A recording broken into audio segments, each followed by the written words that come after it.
In this class, we are going to focus on a very famous classification algorithm known as decision tree.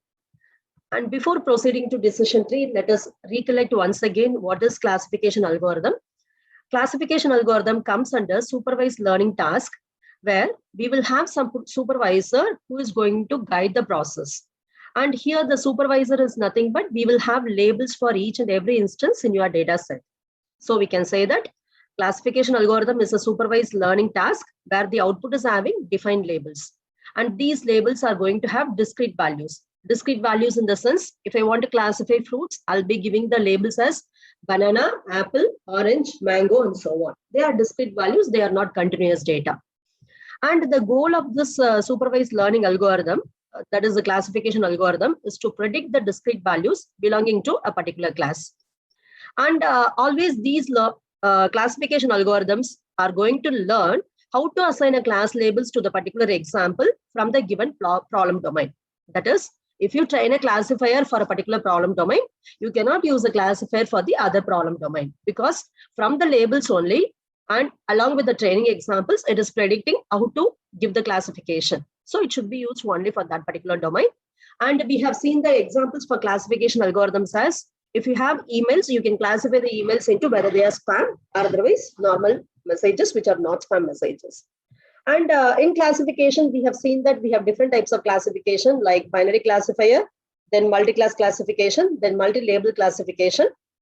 So in case of binary classification, your output can be either one of the two labels, like spam or not spam, or I will say that have disease or don't have disease.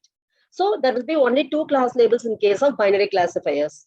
And when you go for multi-class classification, the output will have more labels, like we have seen in the diabetic retinopathy data set, where we have no diabetic retinopathy, then mild, moderate, severe, proliferative, and so on. So if you have more than two classes at the output, you can say that it is a multi-class classifier. And we have one more thing called as multi-label classifier. That is nothing but in a one particular data set itself, you will have multiple labels. Like we have seen one example where more than 3 objects are in a particular image. So that is a multi-label classification. And now we are going to focus only upon the binary classification. Now, why we need the classifier, what the classifier is going to do, and for what type of examples we need the classification algorithms. This is mainly used in banks. Whenever banks wants to sanction the loans and they want to see whether the particular customer who is taking the loan will return the amount or not. Somebody will take the loan and they will not pay any installment. So in that case, it is a loss to the bank only. So a bank officer needs to learn before sanctioning any loan application whether that particular application is safe or it is risky.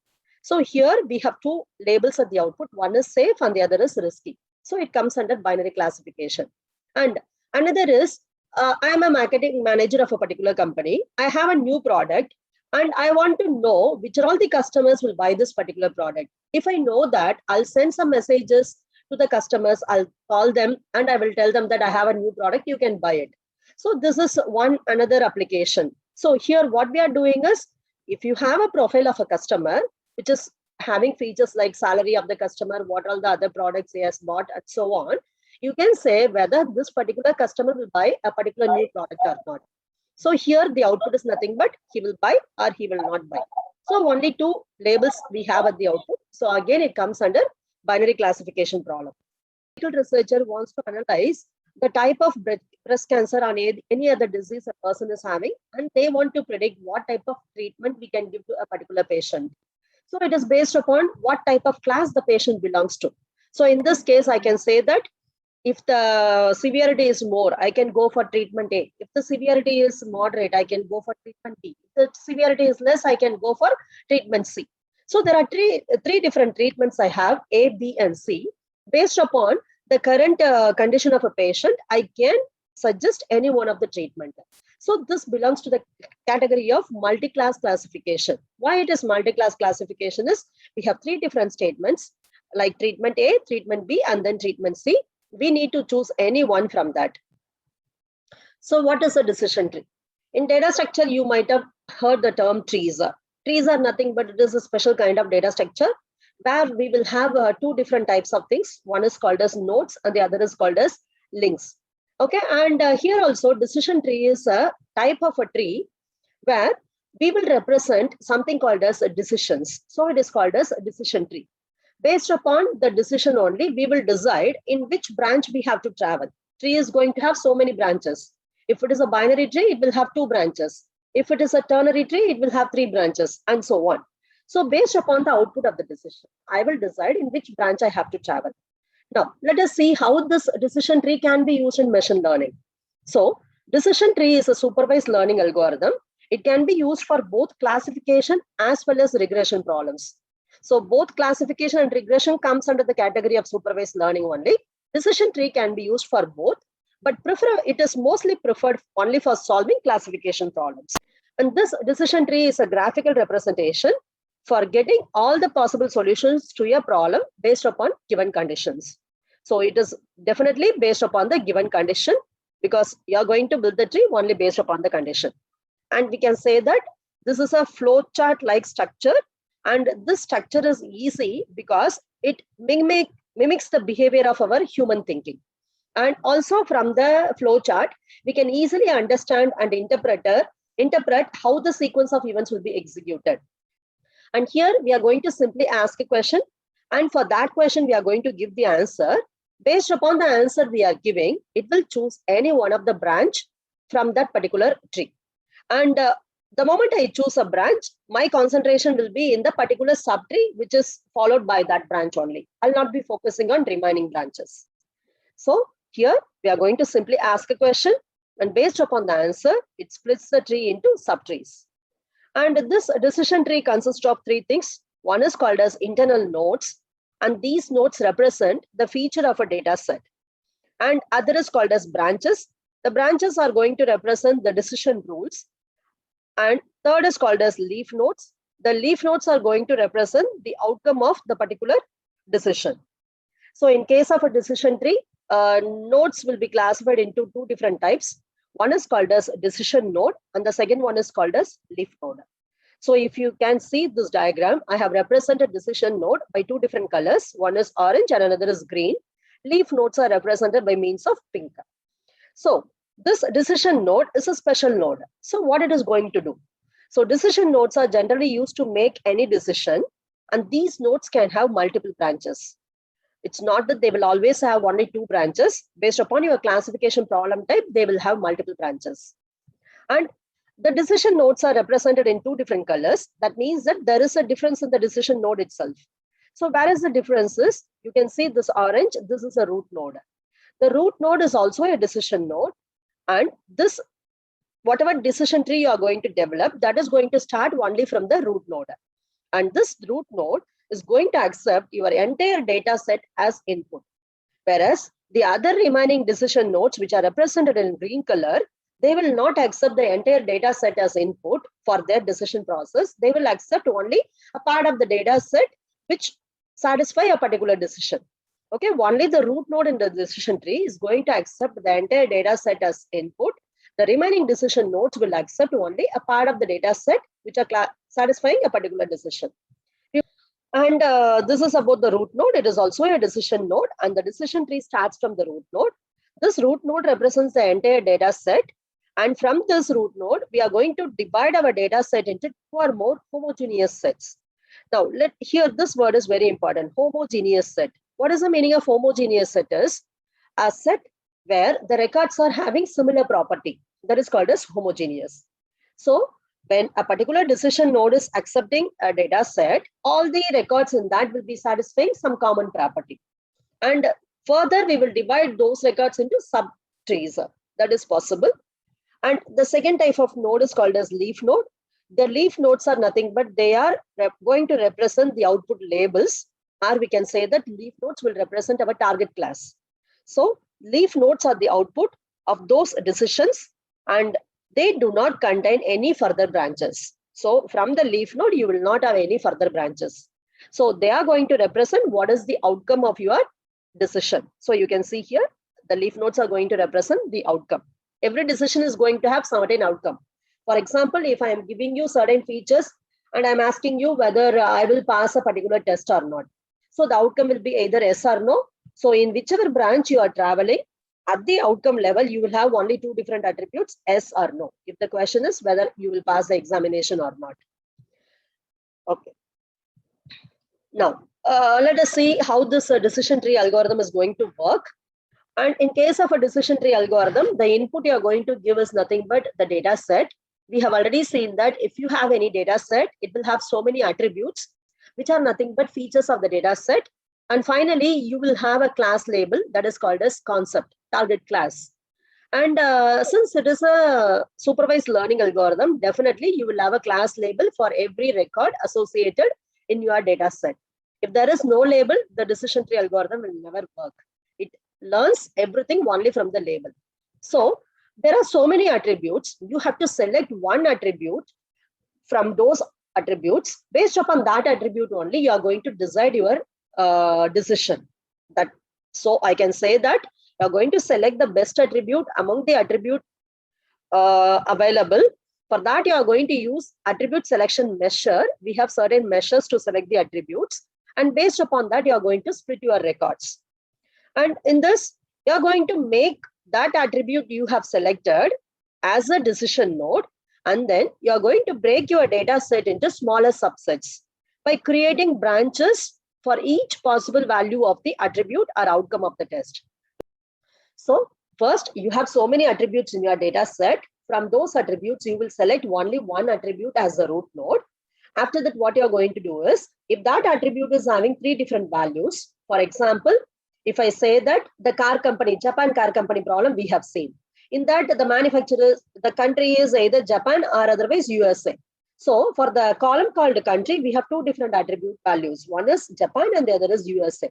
So you will have two branches. Suppose if I have Japan, USA as well as India for the manufacturer, I'll have three different branches. So once you decide the attribute, you are going to create so many branches. The number of branches will be equal to number of unique values in that attribute. And by doing this, you are breaking your data set into smaller data set. Okay, and you are going to repeat the same step again and again until you finish with all the instances in your decision tree. And once you finish with all the instances, and if you find that all the instances in a particular branch belong to the same class, you will stop the process of recursion.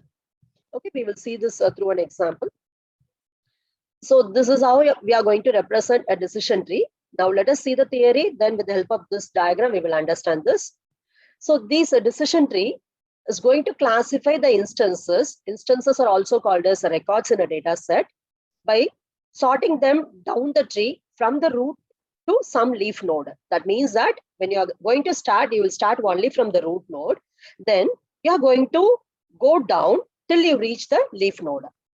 And this leaf node is going to provide what is the classification of the instance. That is nothing but it will provide the outcome. Here in this example, outcome is either yes or otherwise no, because it is a binary classification task. And each node in the tree is going to specify a test of some attribute of the instance. That is, here I have three different nodes. One is outlook, another is humidity, another is wind. So each node is going to specify a test of what? Some attribute. Here outlook is one attribute, humidity is another attribute, and then wind is another attribute of the data set. And after that, once the test is over, from that node you will have branches. So how many branches you will have? The number of branches will be equal to number of distinct values for that attribute. So if I give you the diagram, you can say that the attribute outlook is going to have three different values. One is sunny, second is overcast, and the third one is rain. So that only we have three different branches. Similarly, the attribute humidity is having two different unique values, high and normal. And attribute wind is having two different unique values, strong and weak. So the number of branches from an attribute will be equal to the number of unique values it has. And an instance will be classified. The purpose of the decision tree is I want to classify the instance. Instance is nothing but one record. So if you want to classify the instant, what you have to do is start from the root node of the tree and then test the attribute specified by this node. Then once you test, you have to move down the decision tree branch corresponding to the value of the attribute in the given example. And you have to repeat this process for the subtree rooted at the new node. Here, first you will start with the outlook. And once you find that the outlook value is equal to sunny, then you will follow this branch. And after that, you have a new root node now. That is nothing but humidity.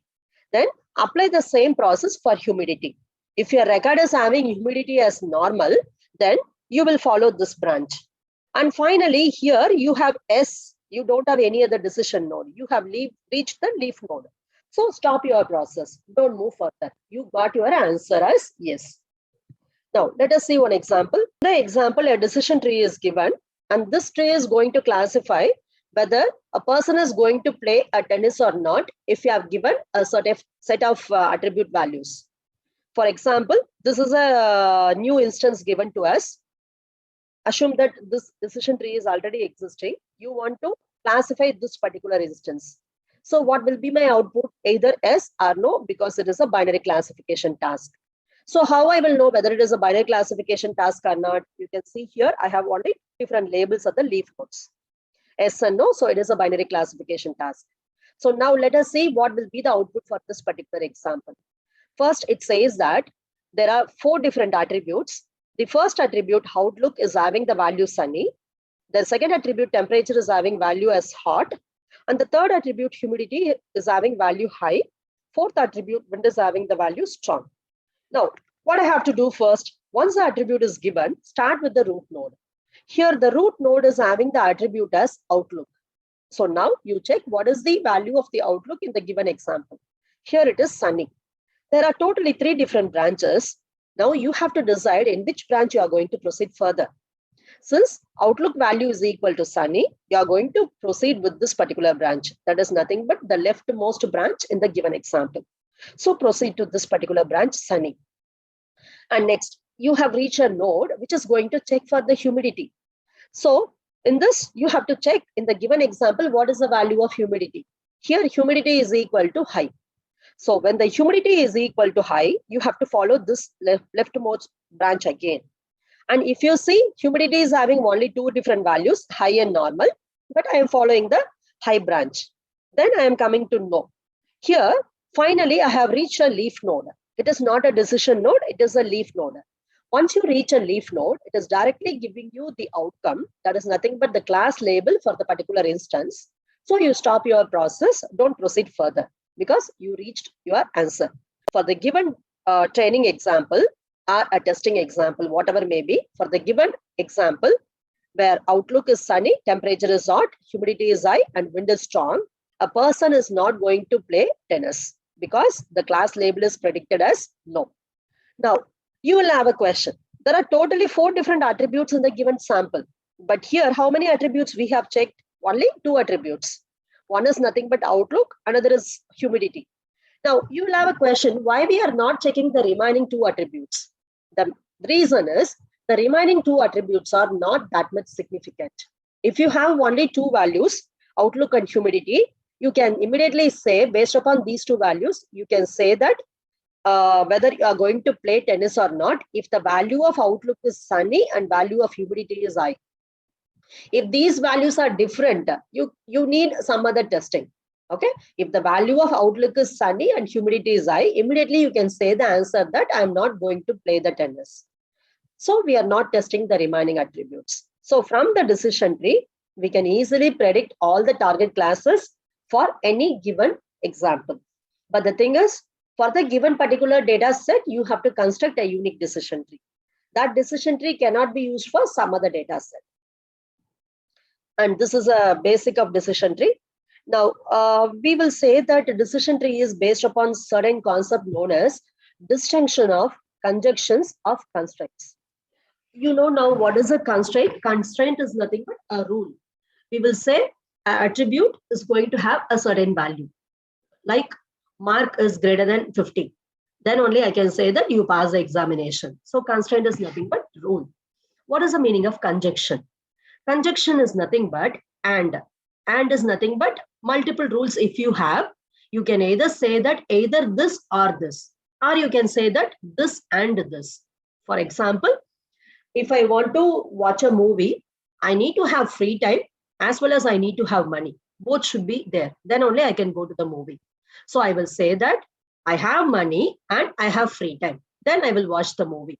So now how I am connecting the two constraints? There are two constraints now. The first constraint is have money, and the second constraint is I have free time. Two constraints are there. I'm connecting the two constraints by means of and. Whenever you have and, that is called as conjunction.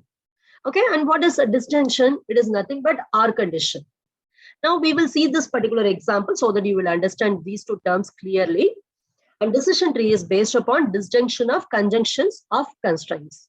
So now here, if you see this particular tree, from this particular tree, we are going to write the decision rules.